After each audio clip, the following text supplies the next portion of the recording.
বৌমা। হ্যাঁ কি হয়েছে? কি হয়েছে বলেন। আমার এক গ্লাস পানি দাও না মা, আমার প্রচুর পানির পিপাসায় ধরছে মা। হ্যাঁ গলা তো আপনি শুকাবেই। হ্যাঁ পানি নিয়ে আসতেছি, তারপরে কি কি অর্ডার দেবেন ওগুলো রেডি করেন। যত সব ভালো লাগে না। এই যে নেন পানিটা খেলে আমাকে উদ্ধার করেন। আচ্ছা মা।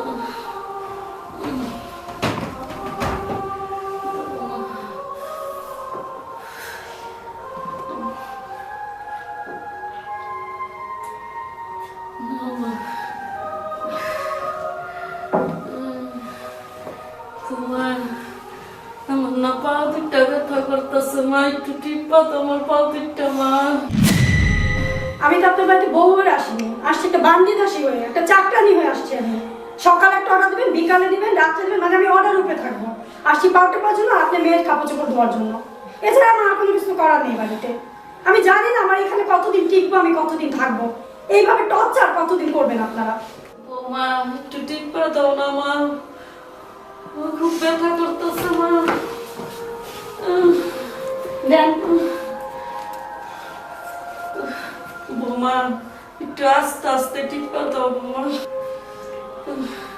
তোমার একটু জোরে টিপ দাও মা। মা আপনার বয়স হয়েছে, জোরে টিপ দিলে হাড্ডি ভেঙে যাবে। বাংবো খাদ্যি, তুমি একটু জোরে টিপ দাও। হাড্ডি ভেঙে তো ছেলে কাছে বলবেন, বউ আমার পা টিপতেছে, তারপর হাড্ডি ভেঙে দিচ্ছে। দাও মা একটু জোরে টিপ দাও, বুড়া মানুষ তো, শরীরে কোনো শক্তি নাই মা। দাও মা এই পাটা টিপা দাও। পারবো না আমি, আমার কাজ নেই, রান্না বান্না করতে হবে না। দেখছো বৌমাটা এই প্রোডাক্টটি বাবা করে টিপ্পা দিল, আর এই প্রোডাক্টটি টিপ্পা দিল না। রে কপাল রে, বুড়া হইলে যে অসুস্থ হইলে যে মানুষের কত জ্বালা আজকে বুঝলাম।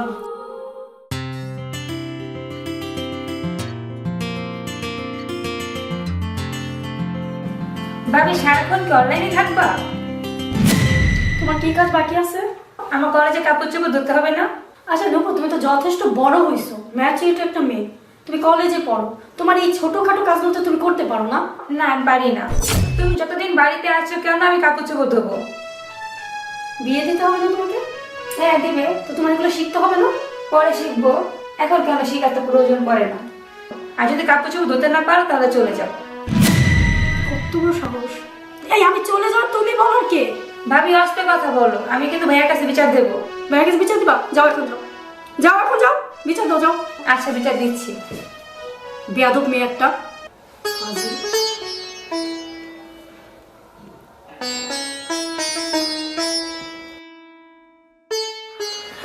এই শুনছো? না তুমি তো বলোনি, বললে তো শুনবো, বলো। আচ্ছা আমাকে কি পেয়েছো তোমরা? হঠাৎ এই প্রশ্ন কেন? এটা কোন ধরনের প্রশ্ন করলাম? সারাদিন তোমার মা পা টেপো, মাথায় তেল দিয়ে দাও, পানি দাও, ওষুধ দাও, এটা দাও, ওটা দাও, খাবার দাও, আর তার উপরে তোমার একটা থালি বোন আছে না, তারপর কাপড় চোপড় ধুয়ে দাও, কাপড় আয়রন করে দাও, ভাবি আমার খাবার এনে দাও। কেন, তোমার বোন কি ছোট? আচ্ছা এইগুলো কি তোমার নিজের মধ্যে আন্ডারস্ট্যান্ডিং করে নিতে পারো না? বাড়িতে কে থাকে? একমাত্র মা আর আমার ছোট বোন আর আমি তো সারাদিন অফিসেই থাকি। আচ্ছা অফিসে আসার পরে একটু শান্তি পাবো না বাড়িতে? তাও তো হয় না তোমার জন্য। আমার আসলে পরে এটা নাই ওইটা নাই ওইটা নাই, এই করবো সেই করবো, সারাক্ষণ খালি বক বক করে বলতেই থাকো।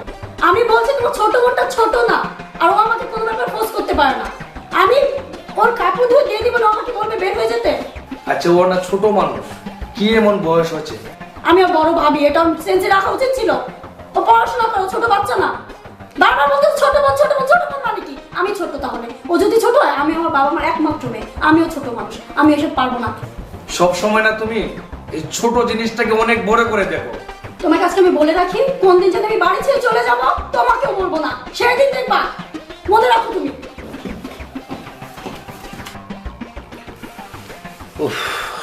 মাকে বললাম গরিব করে একটা মেয়ে আনার জন্য, মা কি করলো?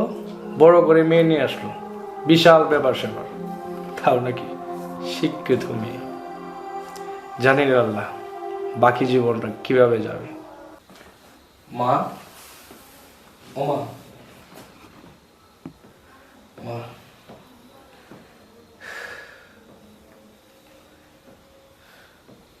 মা, তোমার আশা আমি পূর্ণ করতে পারলাম না মা। খুব শখ করে বিয়ে করেছিল মা, ডাক্তার বাড়ির মেয়ে। তোমাকে আমি সুখ দিতে পারলাম না মা। আমার ওয়াইফটা জানি কেমন, তোমার সাথে সারাক্ষণ শুধু খারাপ ব্যবহার করে মা। তুমি আমাকে মাফ করে দিও মা, মাফ করে দিও মা।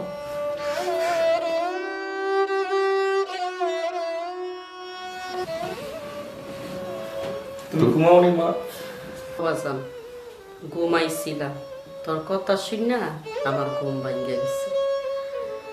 আর ঘুম আর কি বয়স বাবা, ও কি বা বুঝবো, তুই ওরা বুঝাই আনিস। আর আমার জন্য তুই কোনো চিন্তা করিস না, আমি আলহামদুলিল্লাহ অনেক ভালো আছি বাবা।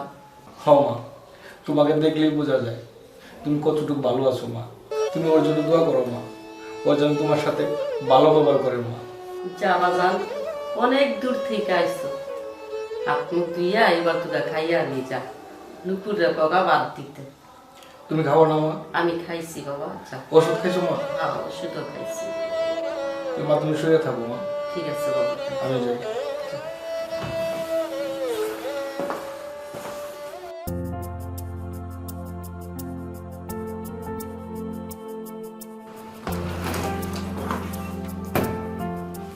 কিরে মা, হঠাৎ করে তুই? বলা নেই কোয়া নেই, আমাকে বলতে আমি গাড়ি পাঠিয়ে দিতাম। বাবা বলার সময় ছিল না আমার। কি হয়েছে মা, আমাকে খুলে বল, মুখটা কেন তো ভাব? কি হয়নি বাবা বলো। আচ্ছা তুমি কি এত পড়াশোনা করছো আমাকে বান্দিদাসী রাখার জন্য কারো বাড়িতে? হ্যাঁ, এই যে আমাকে বিয়ে দিছো, বিয়ে নামের একটা টর্চারের ভিতর ফালাই দিছো তুমি আমাকে। আমার একটা শাশুড়ি আছে না, সারাটা দিন আমাকে খাটিয়ে মারে। ওনার বাতের ব্যথা, ওনার পা টিপে দাও, ওনার মাথা টিপে দাও, মাথায় তেল দিয়ে দাও, খাবার দাও, ওষুধ দাও, পাগল হয়ে যাচ্ছি আমি। আমি আর পারতেছি না। মাঝে মাঝে রান্না চুলায় থাকে, ওনার পা টিপে দিতে দিতে আমার রান্না পড়ে যায়, নতুন করে রান্না করতে হয়। আর ওই ননদের কথা কি বলবো, থারি একটা ননদ আছে না, ও টাইম নেই টেবিল নেই, কলেজ থেকে আসবে, ভাবি খাবার দাও, ও খাবার সামনে দিতে হবে। গোসল করতে গোসলকে কাপড় চোপড়গুলো ভিজে রাখে, আমার ধুয়ে দিতে হয়। কেন ও কি কাপড় চোপড়গুলো ধুতে পারে না? ওর কাপড় চোপড় ধোয়ার পরে ভাঁজ করো, আয়রন করো, সমস্ত কিছু আমার। আমি ওর কাছে যাবো না, আমার পক্ষে পসিবল নাই সংসার করা। তার মানে কি বলতে চাচ্ছিস তুই? বাবা গুড আইডিয়া, তুমি আমাকে এমন একটা ওষুধ দাও যেটা খেয়ে আমার শাশুড়ি 15 দিনে ধুকে ধুকে মারা যায়। ঠিক বলেছিস মা। কি পেয়েছে ওরা? তোকে দিয়ে হাত টিপাবে, পাও টিপাবে। ওরা কি জানে না তুই ডাক্তার বাড়ির মেয়ে? ওদের এত বড় সাহস দেখছি আমি। ঠিক আছে, আমি দিচ্ছি তোকে ওষুধ, তুই বস।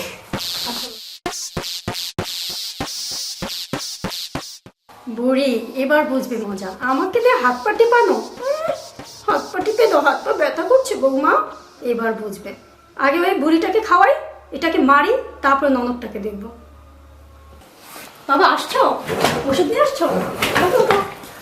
এমন ওষুধ দিচ্ছে তোর শাশুড়ি 15 দিন লাগবে না, 7 দিনেই মারা যাবে। কি বলছো বাবা, সত্যি? সত্যি। তবে বেশি খাওয়ানো যাবে না, প্রতিদিন 2 ফোঁটা করে পানির সাথে খাওয়াতে হবে 3 বেলা। ঠিক আছে? কেন বাবা 2 চামচ করে খাওয়ালে? না, তাহলে তো অল্প সময় মরে যাবে, তাহলে সবাই বুঝে ফেলবে বিষয়টা। ও আচ্ছা, তাহলে এটা করা যাবে না। যাবে মারে, রাতটা থেকে গেলে হতো না? না আব্বু, থাকা যাবে না। কারণ হচ্ছে কি, আমার শাশুড়ি ও ননদ ডাক্তারের কাছে গেছে, তো ওরা আসার আগে আমি বাড়িতে ঢুকবো। ওরা ছিল না আমি যখন বের হয়েছি, তো আমার ওষুধও নেওয়া হয়ে গেল, আমার বাড়িতে ঢোকাও হয়ে গেল, কেউ কিছু টের পাবে না। মারে, ওষুধটা খাওয়ানোর পরে কি হলো না হলো আমাকে গোপনে জানা। অবশ্যই আব্বু, রেজাল্ট তো জানাবোই। আর তোমার ওষুধ নিয়ে আমার কোনো কনফিউজ নেই, আমি জানি এটা কাজ হবে। বাবা আজ তাহলে আসি, হ্যাঁ লেট হয়ে গেছে এমনিতেই। তো চলে যাবি আসলে? হ্যাঁ বাবা চলে যাবো। আচ্ছা ঠিক আছে, তাহলে গাড়িটা দিয়ে দিই, নিয়ে যা। ও বাবা আমার দরকার নেই, তোমার ওই প্রতিবন্ধী ড্রাইভার যে স্লো ভাবে চালায়, আর ওখানে গেলে সবাই চিনে ফেলবে, তার থেকে আমি একাই চলে যাই। আচ্ছা তাড়াতাড়ি ঠিক যেতে আছে পারবো। মা, ভালো থাকিস। হ্যাঁ, আসি আব্বু। আচ্ছা। নিজে খেয়াল রাখবে, আল্লাহ আর হাফেজ, আল্লাহ হাফেজ। খাওয়া দাওয়া ঠিকভাবে করবে। ঠিক আছে। আল্লাহ হাফেজ আব্বু। আরে পাগলি মেয়ে আমার, ছোটবেলা যেমন ছিল এখনই অমনটি আছে। বৌমা, জি মা। মা আপনি পানি খাবেন না? আমি জানি আপনি পানি খাবেন। ঠিক আছে, পানি নিয়ে এসেছি, দাঁড়ান।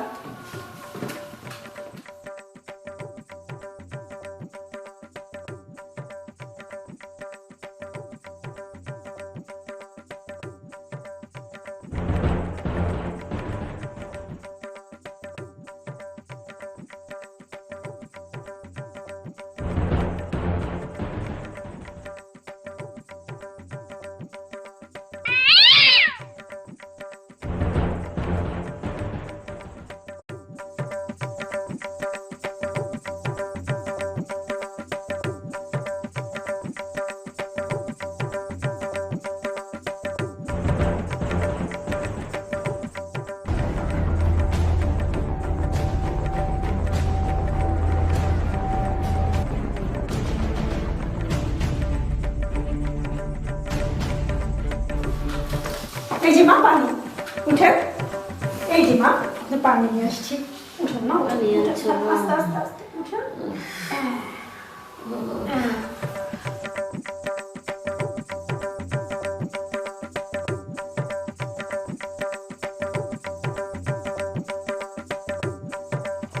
খাইছি বৌমা, না না, পুরোটা পুরোটা পুরোটা পুরোটা, একটুও রাখবেন না। সবটি খাইতে পারবো মা? মা মা পারবে না, আপনার কিডনির সমস্যা মা। আপনি জানেন ডাক্তার কি বলে? কিডনির সমস্যা হলে বেশি বেশি পানি খাওয়ার জন্য। আর ভালো লাগে না, তো পানি খাইলে শীত করবো। না মা, পুরোটা একটু আছে, খান খান খান। এই তো আল্লাহ সাহ। খাইছেন সব? মা, এই তো খাইছি। আমার ভালো মা, এখন শুয়ে পড়ুন। হ্যাঁ কত ভালো মা। হ্যাঁ, আপনি শুয়ে পড়ুন, আমি বাকি কাজগুলো সেরে আসি। হ্যাঁ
বাবা,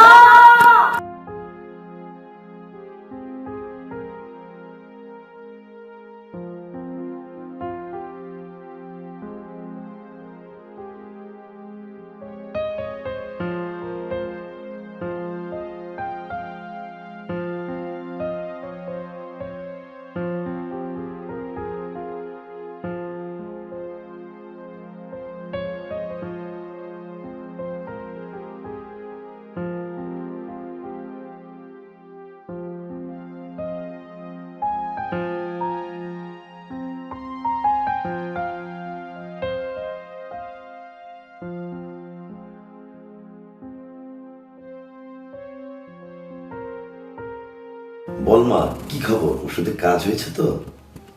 হ্যাঁ বাবা, কাজ হয়েছে, তবে উল্টোটা। তার মানে? তার মানে উনি মারা যাবে কি, তার থেকে এখন আমার থেকে ইয়াং হয়ে গেছে উনি। নাচতে নাচতে সব কাজ করে। কি বলিস তুই? হ্যাঁ, কি বলি আবার? প্লিজ বাবা, তুমি সত্যি করে বলো, আমার শাশুড়ি তুমি কি ওষুধ দিছো? তুমি তো কখনো আমার সাথে মিথ্যে কথা বলো না। বাবা, তুমি কি কিছু লুকাচ্ছ আমার কাছে? কি বলিস মা? তুই আমার সন্তান, তোর কাছে কি লুকাবো? তাহলে শোন মা, 18 বছর হওয়ার পরে একটা মেয়েকে বাবা মা বিয়ে দেয়, আর বিয়ে দেওয়ার পরে শ্বশুর শাশুড়ি তার বাবা মা। মারে, তোর শাশুড়ি তো তোর মার মতো। তুই তো জানিস তোর মা গত 10 বছর আগে মারা গেছে। তোর তো উচিত তোর শাশুড়িকে মার মতো আদর স্নেহ করে, যত্ন করে, তার সেবা করে, তার মন জয় করে চলা। তোর শাশুড়িকে মারা যাওয়ার জন্য ওষুধ দিইনি, তাহলে সুস্থ হওয়ার জন্য ওষুধ দিয়েছিলাম। কি বলছো বাবা? আমি তো তোমার কোনো কথাই বুঝতে পারছি না। মানেটা কি?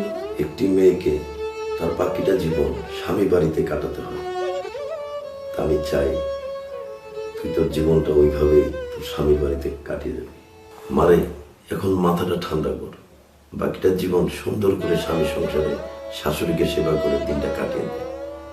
আমি আর কদিন বাঁচবো বল? আমি তো তোর অমঙ্গল চাইনি, আমি তো চেয়েছি বাবা হয়ে তোর সুখটা, যে যাতে তোর সুখটা দেখে আমি মরতে পারি। আসলে বাবা, তুমি ঠিকই বলছো। আমারও শাশুড়ির সাথে এতটা করা উচিত হয়নি। আমি না আসলে ভুলেই গেছিলাম তোমার আদর ভালোবাসা পেয়ে, যে এই শ্বশুরবাড়ির টর্চারটা মানে আমি একটা টর্চার মনে করছি। কিন্তু আমি ভুলেই গেছিলাম যে আমি একটা মেয়ে, আমার শ্বশুরবাড়ি হচ্ছে সব। ওনাদের সাথে মানিয়ে গুছিয়ে নেওয়াটাই আমার কাছে সবকিছু। আসলে আম্মুকে হারাইছি তো অনেকদিন, তাই আমি ওই জিনিসগুলো বুঝে উঠতে পারিনি যে শাশুড়ি মায়ের মতো, শাশুড়িকে মায়ের জায়গাটা দেওয়া যায়। ওনাদের সাথে মানিয়ে গুছিয়ে নেওয়াটাই আমার কাছে সবকিছু। ঠিক আছে আব্বু, আম্মুকে তো আমি অনেক আগেই হারাইছি, কিন্তু এখন থেকে আমি চেষ্টা করবো আমার শাশুড়ি মন জয় করে চলার জন্য। আর তুমি আমার কাছে যা চাইছো আমি সেটাই তোমাকে দেব। তুমি দেখবে আমার আর কোনো কমপ্লেন তুমি শুনবা না। আমি আজ থেকে ঠিক হয়ে যাবো। যাক মা, আমি অনেক শান্তি পেলাম মা। আমি মরেও সুখ পাবো মা। আমি মরেও সুখ পাবো বাবা, মরেও সুখ। মা, বাবা ওষুধ আছে মা? হ্যাঁ বাবা, আমার ওষুধ আছে। মা, তোমার ওষুধ শেষ হলে আমাকে বললো মা। ঠিক আছে বাবা। নাস্তা খাইছো মা? হ্যাঁ বাবা, নাস্তা খাইছি। কি ব্যাপার, তুমি কোথাও যাচ্ছ নাকি? মা, আমি অনেক ভুল করে ফেলেছি, আমাকে মাফ করে দেন। কি হয়েছে বৌমা তোমার? না মা, আগে বলেন আপনি আমাকে মাফ করছেন। আরে বাবা, মা অনেক খারাপ ব্যবহার করছে আপনার সাথে, আমি কারণে অকারণে চিল্লাচিল্লি করছি, আপনি আমাকে মাফ করে দেন মা। আরে মা, ছেলে মেয়ে কি কখনো বাবা মার চোখে অপরাধী হয়? ওঠ মা, তোরে আমার পেটের সন্তানের মতন জানি আমি, তুই আজকের থেকে আমার মেয়ের মতন। তুমি আমাকে মাফ করে দাও। আরে কি করছো? হ্যাঁ, আমি তোমার সাথে অনেক চিল্লাচিল্লি করছি, রাগারাগি করছি, অনেক সময় খারাপ ব্যবহার করছি। তুমি আরে আমাকে না, মাফ করে দাও। তোমার সাথে তো আমি সারা জীবনে একসাথে কাটাবো, তোমার সাথে অভিমান করলে চলবে? তুমি আমার মাকে রেখে যত্ন করো। মা আমাকে মাফ করে দিয়েছেন তো? আরে পাগল, তুমি আমার সাথে এমন কি করছো যে তোমার আমার মাফ করতে হইব? হ্যাঁ, তুমি হইছো আমার পেটের মেয়ে, তোমার আমি পেটের মেয়ের মতন জানি। তুমি আমাকে মাফ করে দাও। তোমার আরে কি বলছো? হ্যাঁ, তোমার যার সাথে সাথে অনেক খারাপ ব্যবহার করছি। মা বলেন না আমাকে মাফ করে দেওয়ার জন্য। দেখ না বাবা, আরে মায়ের ক্ষমা চাওয়ার কি হলো মা? দে, যত বৌমা বলছে দে, ওকে মাফ কইরা দে। আচ্ছা ঠিক আছে, আমি তোমাকে মাফ করে দিলাম। আমার মার সেবা যত্ন করবা, হ্যাঁ? আমার ছোট বোন একটু দেখে দেখে রাখবো, চোখে চোখ। বিয়ে শাদি দিতে হবে না? পাগলি বোনটা আমার বুড়ো হয়ে গেছে না এখন? মাফ করছো তো? হ্যাঁ, আমার বোনটা একটু বোঝাই বললো, হ্যাঁ? আচ্ছা, ও কোথায়? আছে, কোথায় পড়াশোনা করতেছে বোধ হয়। এই নূপুর, নূপুর। ওর জি ভাবি বলো। এই তো চলে আসছে। আপনি তোমার সাথে আমি যখন তখন খারাপ ব্যবহার করছি, না ভাবি, খারাপ ব্যবহার করার নেই। তুমি এগুলো মনে রেখো না, হ্যাঁ? আচ্ছা। আর এখন থেকে এরকম কিচ্ছু হবে না, আমরা একদম মিলেমিশে থাকবো দুই বোনের মতো, না মা? হ্যাঁ জি বৌমা। আচ্ছা ঠিক আছে মা, আপনার ওষুধ খাওয়ার টাইম হয়ে গেছে? জি। আচ্ছা চলেন, আপনাকে ওষুধ খাবো। এই তোমাদের কিছু লাগবে? না না, আমাদের কিছু লাগবে না। আচ্ছা। আসো বৌমা। যাক, তাহলে সংসারে বেজালটা মিটলো। হ্যাঁ ভাইয়া। বস, তোর সঙ্গে বসে একটু গল্প করি। তোর কি খবর, তোর পড়াশোনা? ভালো তো ভাইয়া। তো ঠিক- তোমাকে আমি সকাল থেকে খুঁজতেছি। আমাকে খুঁজতেছিস কেন? হ্যাঁ, আমার টাকা লাগবে। তোর টাকা লাগবো? টাকা দিয়ে কি করবি তুই এখন? পিকনিকে যাবো ভাইয়া। পিকনিকে যাবি? হ্যাঁ, বাইরে বান্ধবীরা দাঁড়িয়ে আছে। তাই? হ্যাঁ, কত লাগবে তোর টাকা? 2000 টাকা দিলেই হবে। 2000 টাকা? হ্যাঁ। আসুন, এবার কিন্তু পরীক্ষার রেজাল্টটা ভালো করতে হবে। ঠিক আছে। তোর জন্য কিন্তু সারপ্রাইজ আছে একটা। কি ভাইয়া? আমি কিন্তু সব দেখে শুনে কিন্তু ঠিকঠাক করে রাখছি, ঠিক আছে অবশ্যই তোর পছন্দ হবে। ভাইয়া, তাহলে আমি যাই। ঠিক আছে, দিলে যা। আচ্ছা ভাইয়া। আসুন, নিজের প্রতি খেয়াল রাখিস।